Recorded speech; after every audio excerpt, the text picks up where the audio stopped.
സുജിത് ഭക്തനെയും അദ്ദേഹത്തിൻ്റെ ഭാര്യ ശ്വേതയെയും കുറിച്ച് പ്രത്യേകിച്ച് എനിക്ക് തോന്നുന്നില്ല ആരോടും പറയേണ്ട ആവശ്യമുണ്ടെന്ന്. കാര്യം യൂട്യൂബിൽ ഒരുപാട് നല്ല നല്ല വീഡിയോസ്, ട്രാവൽ വീഡിയോസ് ചെയ്യുന്ന കുറേ ആളുകളിൽ ഒരാൾ തന്നെയാണ് നമ്മൾ സുജിത് ഭക്തനും അദ്ദേഹത്തിൻ്റെ ഭാര്യയും. അവർക്ക് ഒരു മകനുണ്ടായ ശേഷം എനിക്ക് തോന്നുന്നു ശ്വേത അങ്ങനെ അധികം ഒരു ട്രാവലിൽ പോയിട്ടില്ല അല്ലേ, കുറച്ചൊക്കെ ഉള്ള ട്രാവലിങ്ങിലേ ഉള്ളൂ. കൂടുതലും ഇപ്പോൾ സുജിത് ഭക്തൻ ഇപ്പോൾ ഒറ്റയ്ക്കുള്ള വീഡിയോസാണ് കൂടുതലും കാണുന്നത്. എന്തായാലും ഇപ്പോൾ രണ്ടുപേരും ചേർന്ന് ഒരു വീഡിയോ ആയിട്ട് വന്നിരിക്കുകയാണ്. അതായത് ഇവർക്ക് നിരന്തരം വരാറുള്ള ഒരു നെഗറ്റീവ് കമൻറ്റ് ഇടുന്ന ഒരാളെക്കുറിച്ച് പറയാനുള്ളൊരു വീഡിയോ.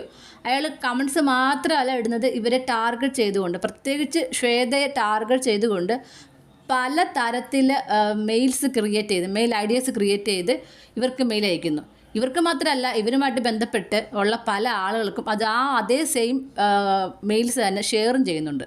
അതായത് ഇവർ രണ്ടുപേരും കൂടെ ഈ ഒരാളെക്കുറിച്ച്, ഈ കമൻ്റ് ഇടുന്ന, നെഗറ്റീവ് കമൻറ്റ് ചെയ്യുന്ന ഈ ആളെക്കുറിച്ച് പറയുമ്പോൾ സത്യം പറഞ്ഞാൽ നമുക്ക് എന്താണ് നടക്കുന്നത് തോന്നിപ്പോകുകയാണ്. ഒരാളെ ടാർഗറ്റ് ചെയ്തുകൊണ്ട്, ഒരാളെ പുറക്കെ വന്നുകൊണ്ട് പല രീതിയിലെ മെയിൽ ഐഡിയാസ് ക്രിയേറ്റ് ചെയ്തുകൊണ്ട് എത്രത്തോളം മോശമായി പറയാമോ അത്രത്തോളം മോശമായി. അതായത് കൂടുതലും ഇവരെ ഭാര്യയാണ് പറയുന്നത് കേട്ടോ, ഭാര്യയെക്കുറിച്ചാണ് പറയുന്നത്. ഭാര്യയുടെ വണ്ണത്തെക്കുറിച്ച്, ആ ഒരു കുഞ്ഞിനെ പോലും വെറുതെ വിടുന്നില്ല. ആ ഒരു കുഞ്ഞ് പാല് കുടിക്കുന്നതിന് വരെ അയാൾ വളരെ ഒരു എന്താ പറയുക, വളരെ മോശമായ രീതിയിലാണ് പറയുന്നത്. മാത്രമല്ല ഈ ഒരു ഈ സൈക്കോ ഇവർക്ക് അയച്ച മെയില്, ഈ സൈക്കോ എന്ന് തന്നെ പറയണം ഇയാളെ. ഇത് ഇവനായാലും ഇവളായാലും, കാര്യം അമ്മാതിരി കാര്യങ്ങളാണ് അതിൽ എഴുതി വെച്ചിരിക്കുന്നത്. നിങ്ങൾ ആ വീഡിയോസ് കാണുമ്പോൾ സുജിത് ഭക്തൻ വായിച്ച് കേൾപ്പിക്കുന്ന ഓരോ മെയിൽസും നമുക്ക് കേൾക്കുമ്പോൾ അറിയാം എന്തുമാത്രം സൈക്കോ മൈൻഡായിട്ടുള്ള ഒരാളാണെന്ന്. കാര്യം വീട്ടിലും നാട്ടിലും വളരെ മാന്യനായിരിക്കും. ഇമാരുടെ മനസ്സിനകത്ത് എന്തുമാത്രം കുഷ്ഠരോഗം ഉണ്ടെന്നാണ് ഈ വിളിച്ച് പറയുന്നത്. കാര്യം പുറത്ത് ആരോട് കാണിക്കാൻ പറ്റത്തില്ല, കാര്യം തല്ലുകൊള്ളും. അതുകൊണ്ട് ഇതുപോലത്തെ മെയിൽ ഐഡീസ് ക്രിയേറ്റ് ചെയ്ത് ഓരോരുത്തർ ടാർഗറ്റ് ചെയ്ത് മെയിൽ അയക്കുകയാണ്.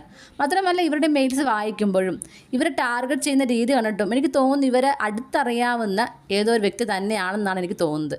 അത് ഇവരും പറയുന്നുണ്ട്, അടുത്തറിയാവുന്ന ആരോ ആണെന്ന്.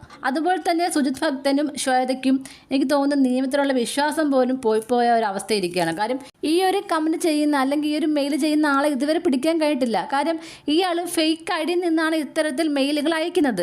പിന്നെ ഇവർ പറയുന്നത് ഏതൊക്കെയോ ഒരു ഡീറ്റെയിൽസ് കിട്ടിയിട്ടുണ്ടെന്ന് പറയുന്നു. അതിലും നമുക്ക് എത്രത്തോളം ഉറപ്പിക്കാൻ കഴിയുന്നു അറിയില്ല. കാര്യം ഫേമസ് ആയിട്ടുള്ള പല ആളുകളെയും ഇതുപോലെ നെഗറ്റീവ് കമൻറ്റ് ചെയ്ത ആളുകളെയൊക്കെ പിടിച്ചിട്ടുണ്ട്. പക്ഷേ ജസ്റ്റ് കുറച്ച് ദിവസം കഴിയുമ്പം അവരെ ജാമ്യത്തിൽ വിടുക ചെയ്ത് അവർക്ക് വല്ല ശിക്ഷ കിട്ടിയതായിട്ട് നമുക്കറിയില്ല. അപ്പോൾ എന്തായാലും പിടിച്ചാലും വലിയൊരു ശിക്ഷ കിട്ടുമെന്ന് എനിക്ക് തോന്നുന്നില്ല.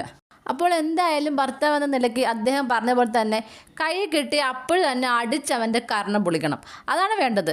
മാത്രമല്ല ഇത് ഏതവനാണെങ്കിലും ഏതവളാണെങ്കിലും അവർ ആരാണെന്ന് ജനങ്ങൾ അറിയണം, അവരുടെ മുഖം എല്ലാവരും അറിയണം. എന്നാൽ മാത്രമേ ഇവരിപ്പം പൊതുജനങ്ങളോട് ഭയങ്കര ഡീസൻ്റായിട്ടായിരിക്കും നടക്കുന്നത്. അവരുടെ വീട്ടിലും നാട്ടിലും ഒക്കെ അടിപൊളി പാവം പിടിച്ച മനുഷ്യൻ എന്നായിരിക്കും പറയുന്നത്.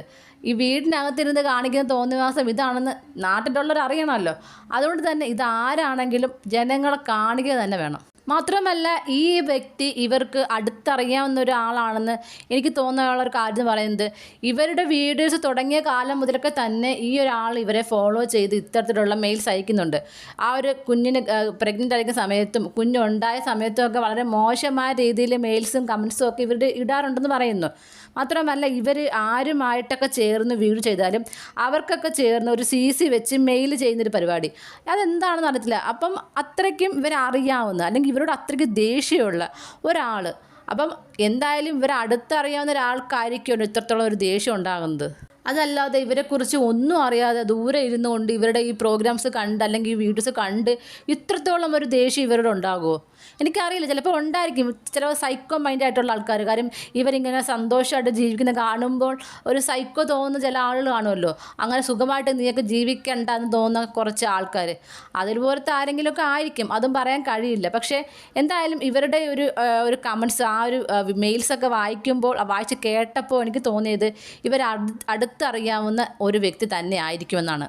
മാത്രമല്ല ഇവരെ ഇങ്ങനെ ടാർഗറ്റ് ചെയ്തുകൊണ്ട് ഓരോ പുതിയ മെയിൽ ഐ ഡി ക്രിയേറ്റ് ചെയ്യുക, അതിലൂടെ മെയിൽ അയയ്ക്കുക, പിന്നീട് അത് ഡിലീറ്റ് ചെയ്യുക, വീണ്ടും പുതിയൊരു മെയിൽ ഐ ഡി ക്രിയേറ്റ് ചെയ്യുക എന്നൊക്കെ പറയുമ്പോൾ എനിക്കറിയില്ല എത്രത്തോളം ടാർഗറ്റ് ചെയ്തുകൊണ്ട് അറിയാത്തൊരു വ്യക്തി പോകുമോ, എനിക്കറിയില്ല.